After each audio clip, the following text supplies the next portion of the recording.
ప్రభుత్వం వాళ్ళు చేస్తున్నటువంటి అరాచకాలు. నిన్న కూడా ఇప్పుడు మామూలుగా సంక్రాంతి సంబరాలను పోతే ఎవడు కూడా రాజకీయాలు మాట్లాడరు. కానీ నిన్న ఇక పవన్ కళ్యాణ్ అడిగిపోయాడన్నా, నాకు రాజకీయాలు అంటే పెద్దగా ఇంట్రెస్ట్ లేదు,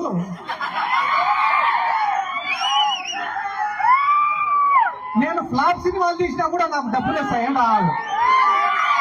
ఈడ 2 పాయింట్లు, ఆయన తీసేదే ఫ్లాప్ సినిమాలు. ఫ్లాప్ సినిమాలు తీసినా నాకు డబ్బులు వస్తాయి, నీకు డబ్బులు వస్తాయి, బానే ఉంది. మన ప్రొడ్యూసర్ల పరిస్థితి ఏంది, డిస్ట్రిబ్యూటర్ల పరిస్థితి ఏంది, నీ కోసం గుడ్డలు దించుకునే నీ అభిమానుల పరిస్థితి ఏంది? అవన్నీ నాకు అనవసరము, నాకు మాత్రం లెక్క వస్తుందా?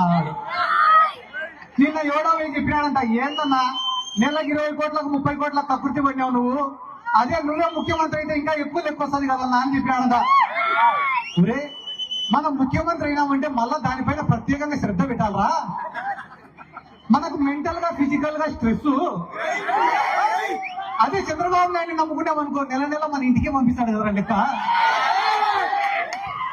వీళ్ళందరి గురించి నేను ఎందుకు చెప్తానా అంటే, వీళ్ళు కూడా జగన్ సార్ గురించి మాట్లాడే మొగలేనా?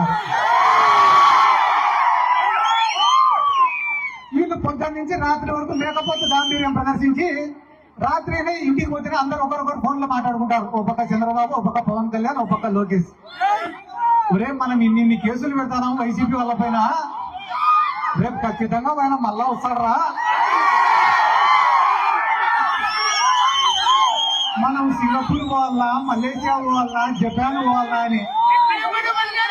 మా సార్ అందుకే ముందు జాగ్రత్తగా ఏం చెప్పినాడు, 7 సముద్రాలు అవుతాయి,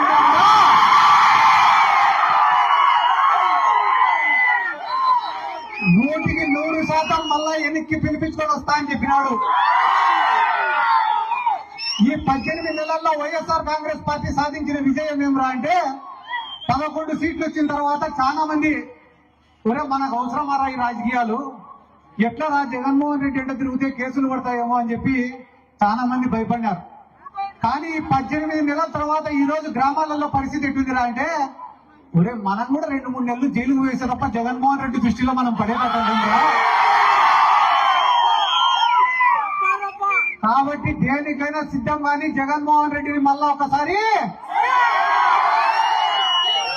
నేను ఇదే వేదిక నుంచి మన నాయకుడు జగన్మోహన్ రెడ్డి గారికి కూడా ఒక రిక్వెస్ట్ చేస్తానా, సార్ మనమేం ప్రతిపక్షాలను తొక్కాల్సిన అవసరం లే, వాళ్ళపైన కేసులు పెట్టాల్సిన అవసరం లే, వాళ్ళని ఇబ్బంది పెట్టాల్సిన అవసరం కూడా లేదు సార్. మీరు ఏం ప్రణాళిక రూపొందించుకుంటారో రూపొందించుకోండి సార్. ఒక 10